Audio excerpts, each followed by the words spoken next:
vais appeler M. Jean-Luc Gauthier, directeur technique et directeur du Centre d'expertise et de documentation à Colas SA, qui va nous présenter le projet Durader.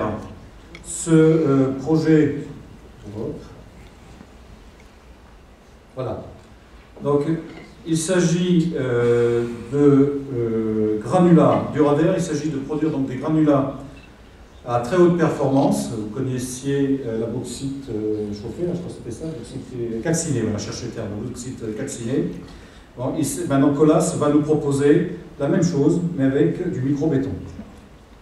Merci, monsieur Gauthier.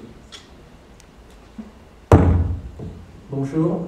Durader est le nom donné à un projet qui est conduit par le groupe Colas suite à une collaboration qui a été menée avec le LCTC.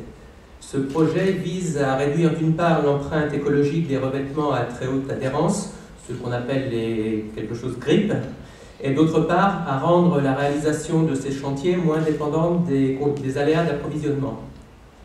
Ces revêtements à très haute adhérence sont traditionnellement composés de granulats présentant un très fort PSV, c'est-à-dire une capacité de résistance aux effets de polissage très élevée, et le plus souvent ce sont des granulats d'origine artificielle tels que la bauxite calcinée qui sont utilisés.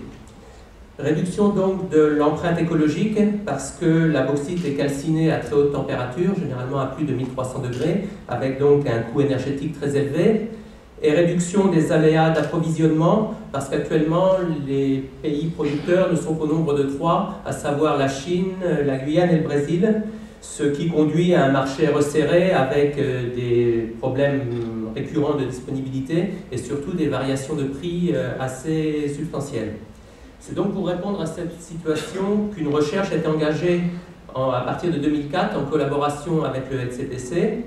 Cette phase de recherche est maintenant aboutie et on sait produire en laboratoire un micro-béton composé de sable 0,2 et dont la maîtrise des conditions de concassage permet de produire des granulats à très haute performance avec en particulier des valeurs de PSV supérieures à 60. Cette production pourra se faire localement en utilisant les installations de production de béton et de concassage existantes et avec de faibles distances de transport.